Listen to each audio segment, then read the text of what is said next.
Daniel Harper stood alone by the edge of the lake in Riverside Park as the late afternoon sun painted the water gold, and the first cool breeze of autumn stirred the trees. He had spent the entire day preparing this moment with the kind of quiet devotion that had defined the last 5 years of his marriage. He drove to the local farmer's market at dawn for the ripest peaches and the sharp white cheddar Sophia loved. He picked up fresh sourdough from the bakery on Maple Street, and a bottle of the Pinot Noir they discovered on their honeymoon trip up the coast. He even packed the old wool blanket they used on their very first weekend getaway and queued up the playlist she built during her senior year of college, full of soft acoustic songs that once made her lean her head on his shoulder in the car. Every detail carried weight because Daniel believed love lived in the details, and he had spent half a decade proving it. Sophia had mentioned months earlier in passing that she missed the spontaneous romance of their early days, and those words had stayed with him like a promise he intended to keep. He texted her that morning about the surprise, and when she replied that she was already out with Megan and Tara, she asked if she could bring them along. Daniel paused only a moment before typing back that of course she could, because making her happy had always come first. The 3 women arrived just as the sun began its slow descent behind the distant hills. Sophia stepped onto the grass and stopped short at the sight of the blanket spread perfectly with the wicker basket open and the small speaker playing her old favorites. For one brief heartbeat Daniel waited for the smile he had imagined 1,000 times. Instead, her expression hardened and she turned to her friends with an exaggerated sigh. "Oh my goodness, look at this setup, Daniel, you are so predictable it is almost sad. Do you honestly think this kind of over-the-top clinging is cute anymore? I only married you because I felt pressured to settle down, and you keep reminding me why that was such a huge mistake." Megan let out an awkward chuckle while Tara stared at the ground, and a family on a nearby blanket glanced over in uncomfortable silence. The words struck Daniel like a physical force, sharp and precise, carving open 5 years of careful effort in one merciless sentence. He stood there holding 2 glasses of wine, feeling the world tilt beneath him as everything he had built revealed itself as something Sophia had merely endured. Yet even in that shattering instant a strange calm settled over him. He set the glasses down gently on the blanket and began folding it with deliberate care, tucking away the food and silencing the music. Sophia watched with growing confusion, her voice losing its edge. "What exactly are you doing right now?" "We are going home," Daniel replied evenly, his tone carrying no anger, only finality. The drive back passed in complete silence, Sophia scrolling through her phone, likely texting her friends for validation, while Daniel kept his eyes on the road, processing the truth she had finally spoken aloud. When they reached their quiet suburban house, he walked straight to the master bedroom, pulled her largest suitcase from the closet, and began placing her clothes inside with efficient precision. Sophia followed, laughing at first as if this were some dramatic joke. "You cannot possibly be serious, Daniel. Stop this nonsense," he continued without pause. "You made it clear you settled for me, and I refuse to be the man anyone settles for, so I am correcting the error tonight. You have 1 hour to decide where you will stay, Megan perhaps, or Tara, or your parents, but you will not remain here." He placed the packed suitcase at her feet and reached for a second bag. The laughter faded from her face, replaced by genuine alarm. She called Megan and Tara, who were still in the parking lot, and they hurried upstairs. The room grew heavy with silence as they took in the scene, Daniel calmly boxing her life, while she stood frozen. "Time is passing," Daniel said quietly, "and I suggest you start making arrangements." Tears came next, along with apologies, claims that she had simply been frustrated and venting, but Daniel kept working.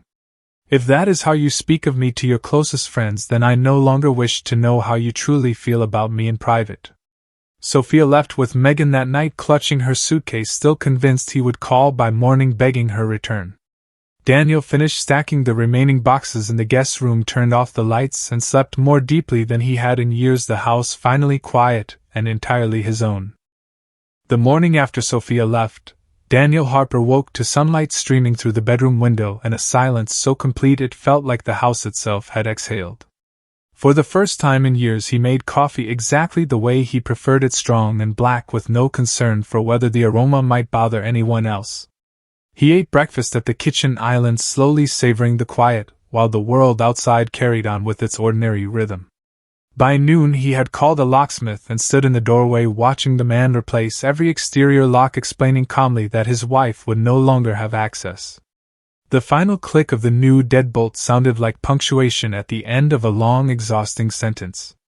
Sophia discovered the change that same afternoon when she arrived unannounced with a small overnight bag, assuming he would soften overnight. She texted from the porch demanding entry, and when he replied only with instructions for picking up her boxed belongings at a mutually convenient time, her messages shifted from confusion to outrage. Daniel established the boundary immediately: all future communication would occur through text, and only about logistics, nothing else. He ignored the paragraphs that followed, filled with accusations of cruelty, and claims that he was overreacting to a single heated moment. That evening he drove to the indoor climbing gym on the edge of town, a place he had abandoned years earlier after Sophia repeatedly called the sport reckless and selfish. He signed up for a membership without hesitation, rented shoes and chalk, and attacked the beginner walls with a focus that bordered on hunger. The physical burn matched the emotional one, and by the time he left his shirt clung to him with sweat, and his mind felt clear for the first time since the park. Back home he pulled his acoustic guitar from the hallway closet where it had gathered dust since Sophia once complained the late-night playing disturbed her sleep. He tuned it carefully, and played through old songs, his fingers remembering chords his heart had almost forgotten. The next days settled into a deliberate pattern. Sophia moved in with Megan and began posting vague reflections on social media about difficult seasons and the importance of self-growth. Daniel removed her from his feeds entirely, not out of spite but because he no longer wished to witness her curated version of events. At work, colleagues noticed the shift almost immediately. He spoke up in meetings with new assurance, pushed back on unreasonable deadlines, and carried himself with an ease that had been missing for years. His supervisor commented casually one afternoon that he seemed re-energized, and Daniel only smiled without explanation.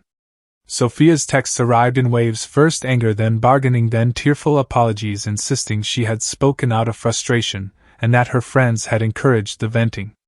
He responded only when necessary, confirming times for her to retrieve additional items, and nothing more. Mutual friends began reaching out cautiously, at first relaying messages that Sophia was struggling and asking whether he might consider counseling. Daniel listened politely but remained firm, reminding each caller of the exact words spoken at the lake and asking whether they would remain with a partner who described their love as predictable and sad. The conversations ended quickly after that. By the end of the first week, Daniel had rearranged the living room furniture to face the fireplace instead of the television, hung his climbing gear on new wall hooks, and cleared Sophia's decorative pillows from the couch. Each small alteration felt like reclaiming territory he had quietly surrendered over time.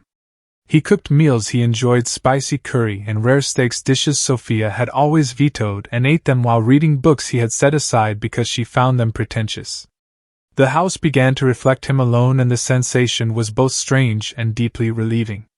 Sophia tried once more to force a real conversation, showing up at the house dressed in the sweater he once loved and asking to come inside for just a few minutes. He met her on the porch and refused entry, explaining calmly that there was nothing left to discuss beyond the practical details of separation. Her eyes filled with tears as she promised change, but he only wished her well and closed the door, leaving her standing in the cool evening air. Tension lingered beneath the surface, waiting for the next escalation, yet Daniel moved forward with steady purpose, building a life that no longer revolved around earning someone's reluctant tolerance. Weeks blurred into one another as autumn deepened and the trees along the quiet streets turned brilliant shades of red and orange. Daniel Harper continued his steady transformation, moving through each day with a purpose that felt entirely his own. He climbed 4 evenings a week now, pushing himself higher on routes that once seemed impossible, his body growing leaner and stronger while his mind sharpened with every careful hold. At the office, his confidence translated into decisive contributions during strategy sessions, and his director pulled him aside one Friday to offer a promotion to lead analyst, citing the fresh authority he brought to every discussion. Daniel accepted with genuine gratitude, recognizing that the change others noticed had roots in the simple refusal to diminish himself any longer. Sophia's attempts to reconnect grew more deliberate. One crisp evening she appeared on his doorstep wearing the emerald dress she knew he once admired, her hair styled carefully as if for a special occasion. she asked to come inside, promising only a calm conversation about their future. Daniel remained in the doorway, explaining quietly that no conversation could alter what she had revealed at the lake, and that privacy was no longer something they shared. Tears welled in her eyes as she spoke of therapy sessions and newfound awareness, but he wished her genuine healing and closed the door with finality. Days later, Megan and Tara cornered him in the parking lot after work, their expressions a mix of defensiveness and pleading.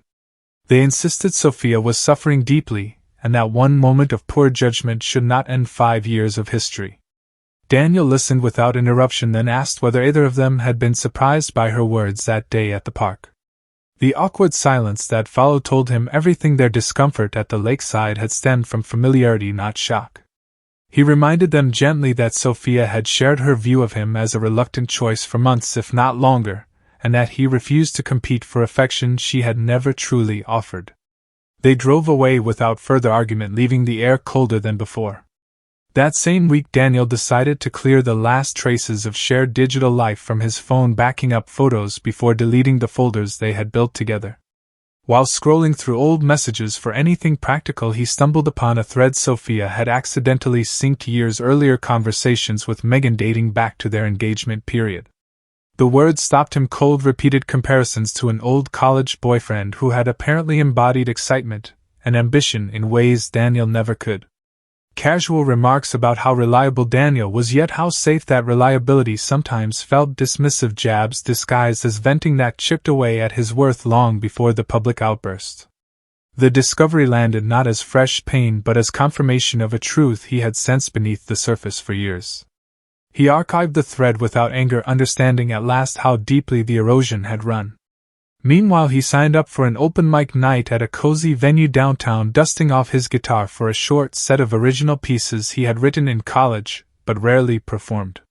The small audience listened attentively, and afterward a woman named Emily Carter approached with quiet enthusiasm, asking about the chord progression in his final song.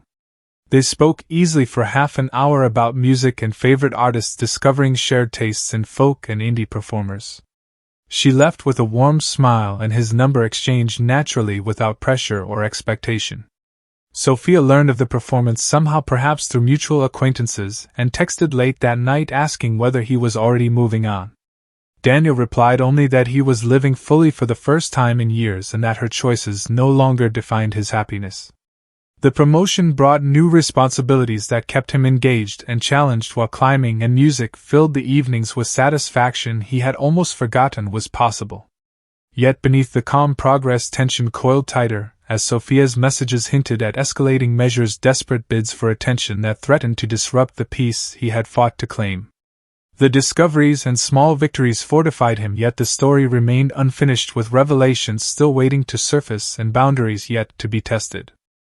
Winter settled over the city with a crisp bite in the air and early sunsets that turned the neighborhood streets into quiet corridors of glowing porch lights.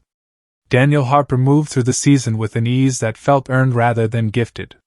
His relationship with Emily Carter deepened naturally over shared coffees after open mic nights and long conversations about everything from favorite hiking trails to the books that had shaped them. She appreciated the way he listened without rushing to fill silence, and he admired her quiet strength as a graphic designer who had built her freelance career from nothing. They took things slowly, enjoying dinners he cooked in his reclaimed kitchen and evenings where he played guitar while she sketched ideas on the couch. Intimacy arrived when it felt right, gentle and affirming in ways that reminded him how connection could exist without performance or proof. Meanwhile, Sophia's efforts to reclaim lost ground grew more urgent. Her parents arrived one Sunday afternoon unannounced, their faces arranged in careful concern as they sat on the living room couch that now faced the fireplace. They spoke of Sophia's devastation, of the mistake she had made in a moment of weakness, and of the history they all shared since college. Daniel listened respectfully, offering coffee, and hearing them out fully. When her father suggested forgiveness might heal what words had broken, Daniel replied calmly that forgiveness had already been granted in his heart, but that reconciliation required mutual respect, something absent for years. Her mother pressed gently, asking what it would take to reconsider, and he answered honestly that nothing could undo the truth spoken at the lake, or restore trust eroded over time. They left after an hour, quieter than when they arrived, carrying the weight of realization back to their daughter. Days later, Sophia appeared at his office during lunch hour, waiting by his car with a determined expression. She revealed what she clearly believed would change everything, claiming quietly that she had just discovered she was pregnant, and that the child was undeniably his. The words hung between them, heavy with implication, a final desperate bridge to force dialogue and perhaps reversal. Shock flickered across Daniel's features for only a moment before calm returned. He congratulated her on the news if true, then explained evenly that verification would occur through proper medical channels as part of the ongoing divorce proceedings. Her face paled as the calculated nature of the announcement met unflinching practicality. He drove away, leaving her standing in the cold parking lot, the power of the claim already diminished by his refusal to react with panic or pleading. That evening he consulted his attorney, providing the details and requesting formal documentation of any pregnancy through shared medical records to which he still held legal access. Emily listened without judgment when he shared the development later over quiet takeout at his house, offering only that he deserved transparency whatever the outcome. The request for records moved quickly through legal avenues, and within weeks the response arrived, clear and undeniable: no evidence of pregnancy existed, current or recent. The lie stood exposed not through confrontation but through simple insistence on truth. Word reached mutual circles, gradually Sophia's support network fracturing as the depth of manipulation became undeniable. Megan distanced herself quietly while Tara stopped relaying messages altogether. Daniel felt no triumph, only a somber confirmation that the woman he had loved had chosen deception over honest separation. Emily held his hand through the evenings that followed her presence, a steady reminder that respect could arrive without demand or drama.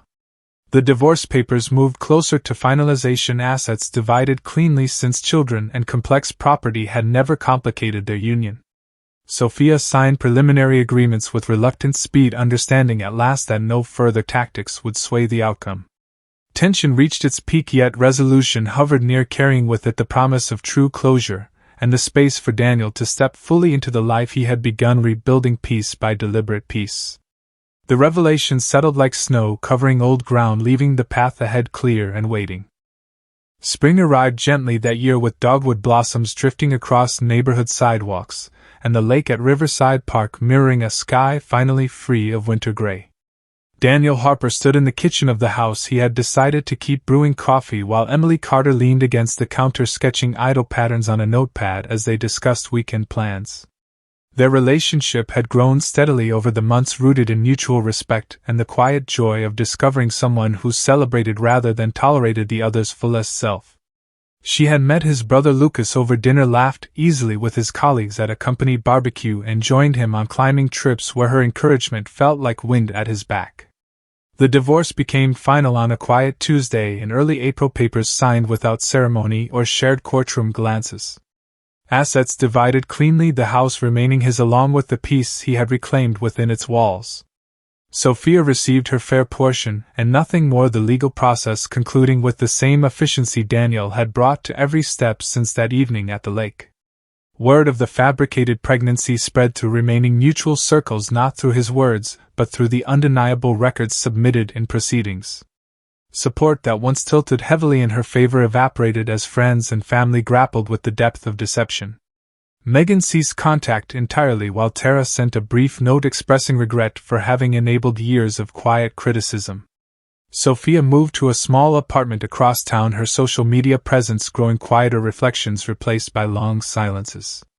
One Saturday morning in late May, Daniel visited the farmer's market on Maple Street, selecting fresh berries and the same sharp cheddar that once filled a picnic basket. As he turned from a vendor stall, he found himself face to face with Sophia.